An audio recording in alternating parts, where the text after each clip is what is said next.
Hello viewers, আসসালামু আলাইকুম। আজকে আমরা এসেছি হবিগঞ্জের নবীগঞ্জ উপজেলার দেবপাড়ায়। এখানে একটি টিলার উপরে রহস্যময় কালো পাথরের গল্পটা জানবো আজ। তো চলুন আমাদের সাথে।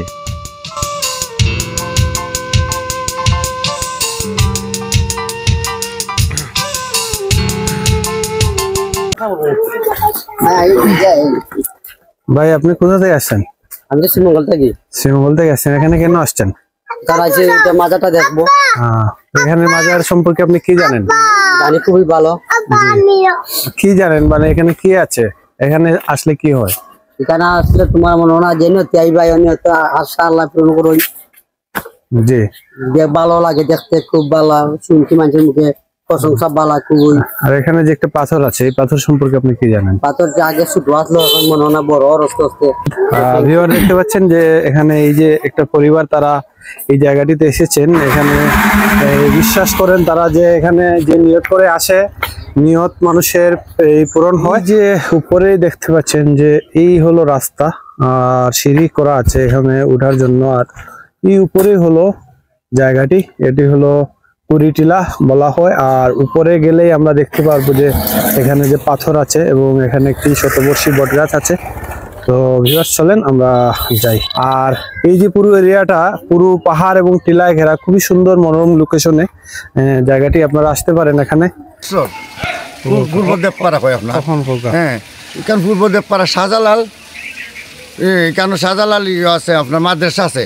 এরপরে পিছনে আছে কুড়িয়া উলিয়া 120 অলি। এটাও প্রতি মাঘ মাসও উরুস হয়, মেলা হয়, উরুস হয়। আর এখানে মাজারে যে নিয়ত করিয়া ও নিয়ত আল্লাহ পূর্ণ করিয়া দিন। শাহজালাল শাহপরান 360 উলিয়া খাজা বাবা 300। এখানে যে পাথরটা আছে, পাথরের রহস্যটা কি? এই পাথরের রহস্য, এখানে একজন ফকির আছে, একজন পীর আছে এখানে। এখানে ও পীরটা কি এই পাথরটা দরজা খোলা আছিল, এটা বন্ধ হয়েছে, কোনো লুবে বন্ধ হয়েছে আপনার, কেউ দেখার বন্ধ হয়ে গেছে। কিছু জিনিস আছিল আপনার গোপনীয়, এইগু শেষ হয়ে গেছে, এইগু আছে আপনার এখনও জাগাইলাম।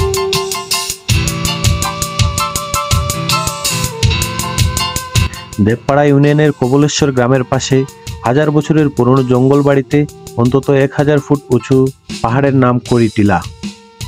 পাহাড়ের চূড়ায় রয়েছে 100 বছরের পুরনো একটি বটগাছ। বটগাছের পাশে একটি ছোট কদম গাছের নিচে রয়েছে 100 বছরের পুরনো এই কালো পাথর। পাথরটি দিন দিন বড় হচ্ছে। এখন এটির দৈর্ঘ্য প্রায় 55 ফুট ও 33 ফুট এর প্রস্থ। রহস্যজনক কালো পাথর নিয়ে স্থানীয়দের মধ্যে রয়েছে কৌতূহল। পাথরটি সামনে রেখে অনেকে মনোবাসনা পূরণের জন্য শিরনি বিতরণ ও মোনাজাত করে থাকেন। প্রতিদিন এই কালো পাথর দেখতে দেশের বিভিন্ন অঞ্চল থেকে লোকজন ছুটে আসেন। এলাকাবাসীর কাছ থেকে শুনেন পাথরের কাহিনী। করিটিলার চূড়ায় অবস্থিত কালো পাথরটি নিয়ে যে গল্প রয়েছে তা এলাকার অনেকে বিশ্বাস করেন, আবার অনেকে করেন না। তারা এটিকে কুসংস্কার বলেও মনে করে থাকেন। তবে সত্য হোক বা কুসংস্কার, পাথরটিকে ঘিরে যুগ যুগ ধরে মানুষ এখানে আসেন। শুনেন পাথরটির রহস্যময় কাহিনী।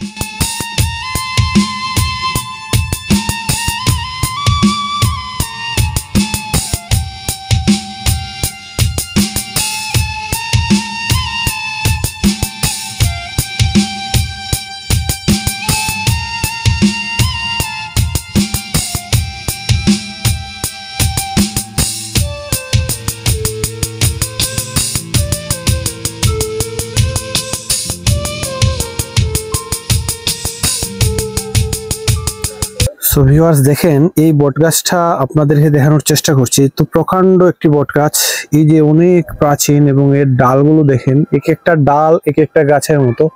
আমি আপনাদেরকে একদম মানে ঘুরিয়ে দেখাচ্ছি পুরো বটগাছটা। বিশাল আকারের বটগাছ। এই যে বটগাছে একটা গর্ত আছে, এই গর্তটার মধ্যে মানে ছোটখাটো একজন মানুষকে ঢুকানো যাবে এরকম গর্ত। এখন বুঝতে পারছেন যে বটগাছের আকারটা কিরকম। আর এই যে বটগাছের যে একদম শেকড়টা একদম চলে এসেছে। পেছনে দেখছেন যে বিস্তীর্ণ ভূমি, এখানে মোটামুটি বিস্তীর্ণ জলাভূমি আছে, বনভূমি আছে। আমি পুরো পাহাড়ের দৃশ্যটা আপনাদেরকে দেখাচ্ছি একদম ঘুরিয়ে ঘুরিয়ে। আর এই জায়গাটি আসলে খুবই মনোরম। এমনিতেও এটা আমরা যে এই গল্পগুলো শুনছি, গল্পগুলো বাদেও ওই জায়গাটিতে আসলে ভালো সময় কাটানোর মতো একটি জায়গা। আর এই গল্পগুলোর সত্যতা সম্পর্কে আসলে আমাদের ধারণা নাই, কিন্তু মানুষের লোকমুখে যে প্রচলিত বিশ্বাস, এই বিশ্বাসকে আসলে কোনোভাবেই নেগলেক্ট করার মতো সুযোগ নেই, কারণ মানুষের বিশ্বাস থেকেই আসলে অনেক কিছু তৈরি হয়। আর এই বিশ্বাসের একটি অংশ হলো এখানে মানুষ বিভিন্ন নিয়ত করে আসে, নিয়ত করে আসলে নাকি এখানে নিয়ত পূর্ণ হয়ে যায়। তবে বিজ্ঞজনদের ধারণা যে এটা আসলে একটা কুসংস্কার। এই যে পাথর, এখানে যে কালো পাথর, এই পাথরটা সম্পর্কে আপনি কি জানেন? এটার বয়স কত বছর হবে আনুমানিক? প্রায় 100 বছর, 100 বছর উপরেই। 100 বছর।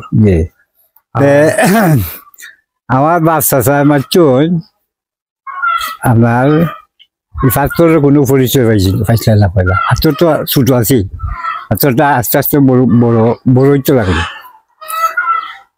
এই বাজারটা আপনার খুব জনবল আছে। কালা পাথর কি প্রতি বছর বড় হচ্ছে? বছরে বছর বড় হয়, মোটামুটি 50 কাছাকাছি। আমরা ছোটবেলা থেকে এই পাথরটা দেখছি।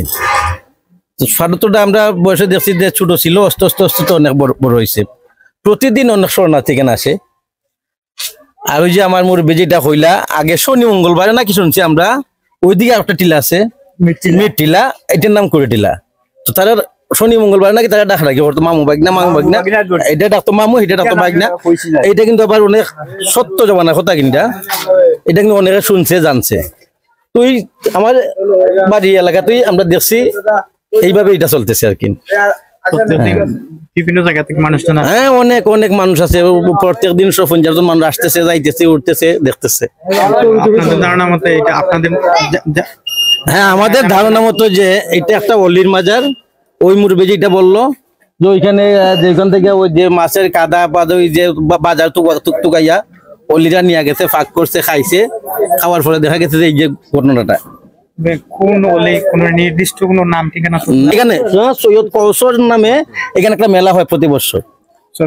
ওনার নামে হ্যাঁ মেলা হয় সৈয়দ কৌশল প্রত্যেক বছর। কোন মাসে মেলাটা? মাঘ মাসের প্রথম বৃহস্পতিবার।